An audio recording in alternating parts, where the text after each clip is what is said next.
Hello everyone, welcome back. Today I want to talk to you guys about a very important investment for yourselves. Um, and basically, if you got a collection that's starting to look anything like this, right, where you're at the point where you can just fill up a table full of guns, you're at the point where you need to start thinking about investing in property that you can shoot on. Okay, um, that is the most important thing that you can invest in. That's more valuable than all the guns and all the training and all the ammunition. Is having property. Okay, um, so here's the thing. If you are, let's say, you're living in a gun-friendly state, right?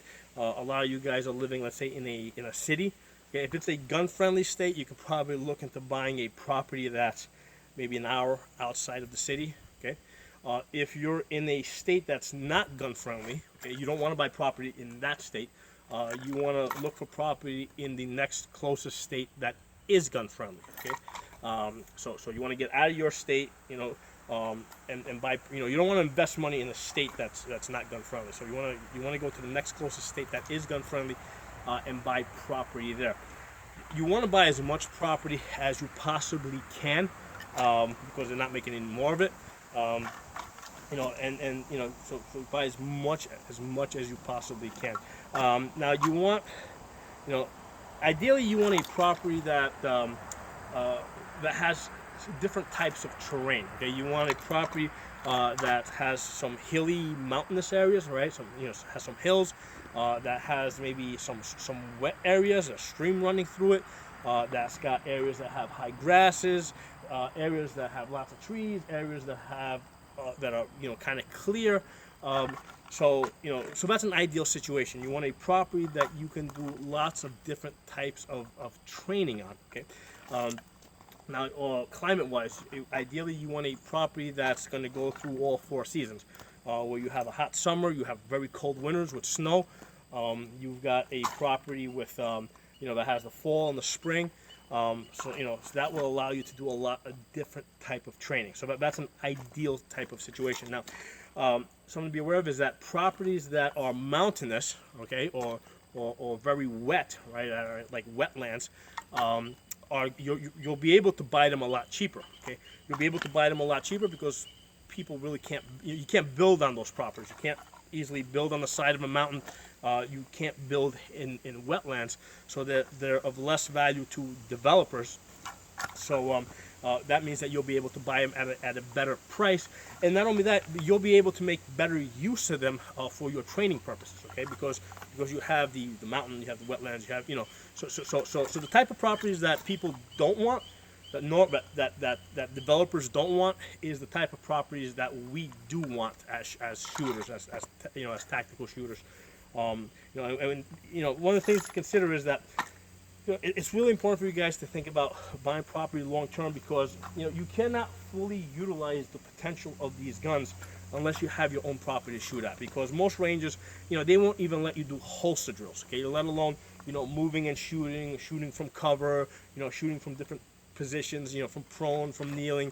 Um, so you really need a property that you own, so that you can fully utilize these guns to their max potential. Okay, now if I recognize you have to stay within your budget.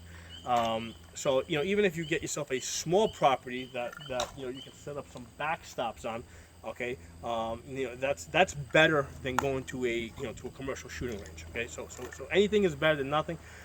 If you're in a situation where it's like, okay, if I work for a couple of years, I can save up enough money that I can buy a bigger property. Yeah, go that route. Okay, plan for that, save for that, shop around for that. If your situation is such that I only have so much money available for this, and it's not likely I'm going to be able to come up with more money in the future, then by all means, get whatever you can to be able to shoot on, and be able to do some tactical training. Okay, because you can take a small property, and by using backstops, you can get a lot of mileage out of it. What you want to just try and avoid is properties that have basically houses on every side of it. Okay, because that's going to really That's going to really limit it. It's going to make you, the people that live in those houses very uncomfortable. Ideally, let's say you want a property that's on a mountain or in a swampy area or a mountain or let's say a wetland area. Properties that back up to forests, game lands. That's great if you can get something like that. Because first of all, if you're in an area where they've got hunting and stuff like that going on, the people living in that area are going to be very gun friendly. So they're not going to mind hearing you shoot all day. So that's one of the things that keep in mind. Now, you might be able to buy a property, let's say in an area where basically, even though you have lots of land and you're able to shoot on it, it may take a short while for the people in that area to get accustomed to that gunfire. Okay, eventually they will, but it might take a short while. So once you check, obviously before you buy the property, you're gonna have your agents, your lawyer, check with the any local ordinances to make sure that you're able to shoot on that property. And once you get that go ahead that you can shoot on that property, it's legal for you to shoot on that property. You don't have to give a shit about what your neighbor, what the people in that area have to say, because they will get used to it. You just gotta make sure that there's enough distance from the areas that you're shooting and wherever their property lines are, so that they can't make an argument that you're some type of danger or some type of that your shooting poses a danger to them. Okay, so that's something that you guys need to consider in advance of buying a property. Okay, but this is the most important investment that you can make. Like I said, if you're at the point where you've got this many guns, okay, buying the land is more important than buying more guns. Okay, it's even more important than getting training. I mean, you've got your initial training, right? You got your gun safety. You've done your gun safety training. You're able to go to a commercial range and do your target shooting. Okay, but now you're kind of limited, because at most commercial ranges you cannot do anything beyond target shooting. So it doesn't make a difference, if you have 2 AR-15s or 10 AR-15s, because you really can't do anything other than just target shooting. So you need to be able to, get yourself to an area where you can can do some of that tactical training. And another thing that will happen is if you have enough property, what you will find is that friends and family will start contacting you about using your property. So my deal with friends and family is that, listen, yeah, sure, you can shoot on my property. Bring me ammo, okay? Bring enough ammo for yourself, bring enough ammo for me, and we'll have a great time. So it's once you own property, you can basically get other people to buy your ammunition for you, because basically you're now trading a place for them to shoot. You're giving them that, and then you can pretty much get them to bring you as much ammo as you will need for that time that they're shooting. Because remember, while they're there, you're shooting, they're shooting. You're saying, listen, we're only shooting your ammo. So if they only bring enough ammo for 2 hours, and basically you end up more or less splitting it 50-50. After 2 hours, if the ammo's gone, they leave. So they're going to have to bring enough ammo to last the whole day for both of you, or to include you, if they want to be shooting on your property. So that's a real nice way for you to do a lot of shooting. And beyond that, what you may find is that you may even have you may have instructors contacting you about using your property for training purposes. So now this is great, because now you get instructors coming to your property, and again, you're bartering. You're basically saying, yeah, sure, come to my property, bring your friends, we'll do some training, and basically you're going to get free professional training, possibly from some of the best instructors in the country. Okay, so that's a way that I got my training. Okay, all the stuff that I know that I share with you guys, a lot of people just assume that I just watch like other people's videos and I learned that. No, that's not how I learned that stuff.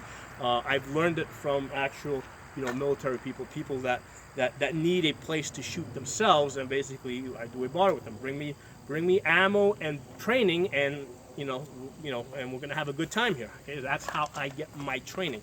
I barter my land for their training. So there's, once you have land, that's going to open up a lot of doors, and it'll give you access to lots of people that you did not have access to before, very, very cheaply and very affordably. So I think that has to become a priority. I mean, once you're at the point where you have this many guns, and I got about 8 guns. I'm gonna have 4. I got about 8 guns on the table. I mean, even if you've got 6 guns, I mean, you're already you're pretty much there. You've committed yourself to this lifestyle, okay? And you're going to get very limited if you don't have a place to shoot.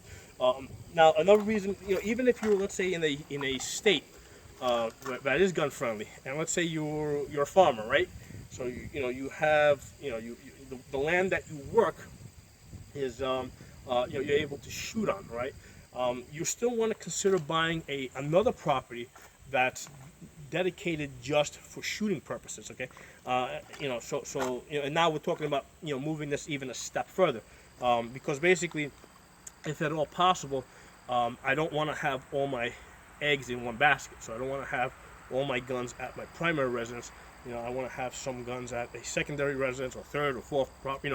And you can pretty much get if you buy a big enough property, you can just bring in a shed and just dump it and put it in the woods somewhere, secure it, alarm it, and throw a safe in there, and now you have another place for you to hide things. Okay, so even if you have one property that you are already able to shoot on, you want to consider buying another property as a backup property that you can shoot on.